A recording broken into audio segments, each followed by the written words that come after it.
आज आपण मस्त गरम गरम आणि घशाला आराम देणारं थंडीमध्ये पितात असं ज्वारीचं सूप बनवणार आहोत. त्याच्यासाठी साहित्य घेतले, एक अर्धा गाजर बारीक कापून घेतला आहे, 15 ते 20 लसणाच्या पाकळ्या, 1 चमचा आलं घेतलं आहे, थोडेसे मटारचे दाणे होते माझ्याकडे ते घेतलेत, 1 हिरवी मिरची, 1 बारीक चिरलेला कांदा, थोडीशी कोथिंबीर, 2 चमचे ज्वारीचं पीठ आणि बाकी काही मसाले घेतलेत.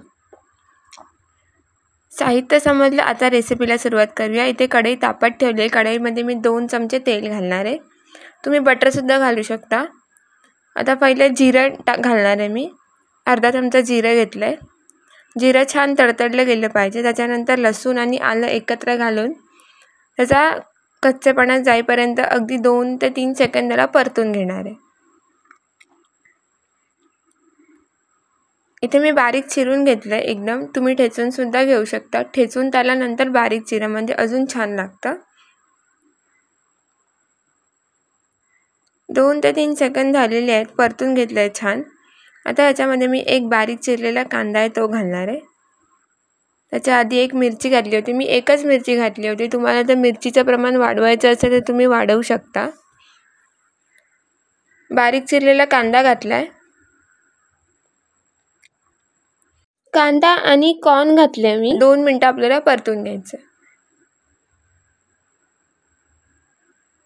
खूप मस्त लागतं हे सूप प्यायला.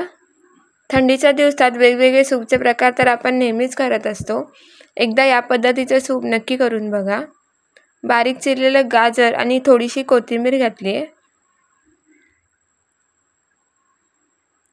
हे एक 2 ते 3 मिनटं मी शिजवून घेणार आहे, कारण की गाजर आणि कॉर्न हे शिजत आहे तोपर्यंत मी ज्वारीच्या पिठामध्ये थोडंसं पाणी घालणार आहे आणि कढईमध्ये ओतून घेतलं आहे ते मी ते पीठ आणि थोडंसं चवीपुरतं मीठ घालणार आहे.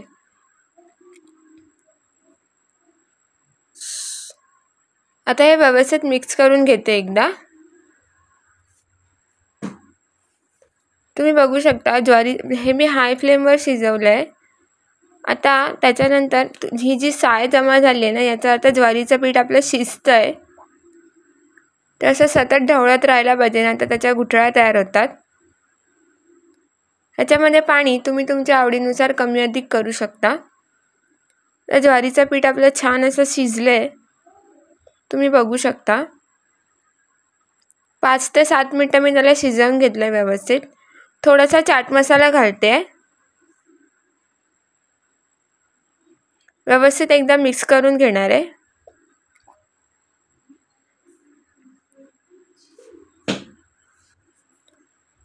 आपल्या ज्वारीचं सूप रेडी आहे. आता हे सर्व करून घेते.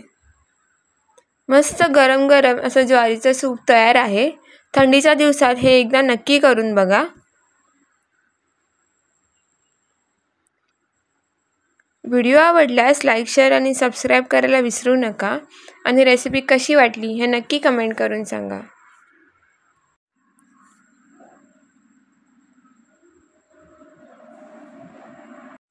खूप मस्त लागतं हे सूप प्यायला. थोडीशी कोथिंबीर घातली आहे वरतून आणि चिल्ली फ्लेक्स घातलेत मी इथे थोडेसे. छान दिसतंय ना, मस्त अगदी. या पद्धतीने आपलं गरम गरम हेल्दी असं ज्वारीचं सूप तयार आहे. व्हिडिओ पूर्ण बघितला त्यासाठी धन्यवाद.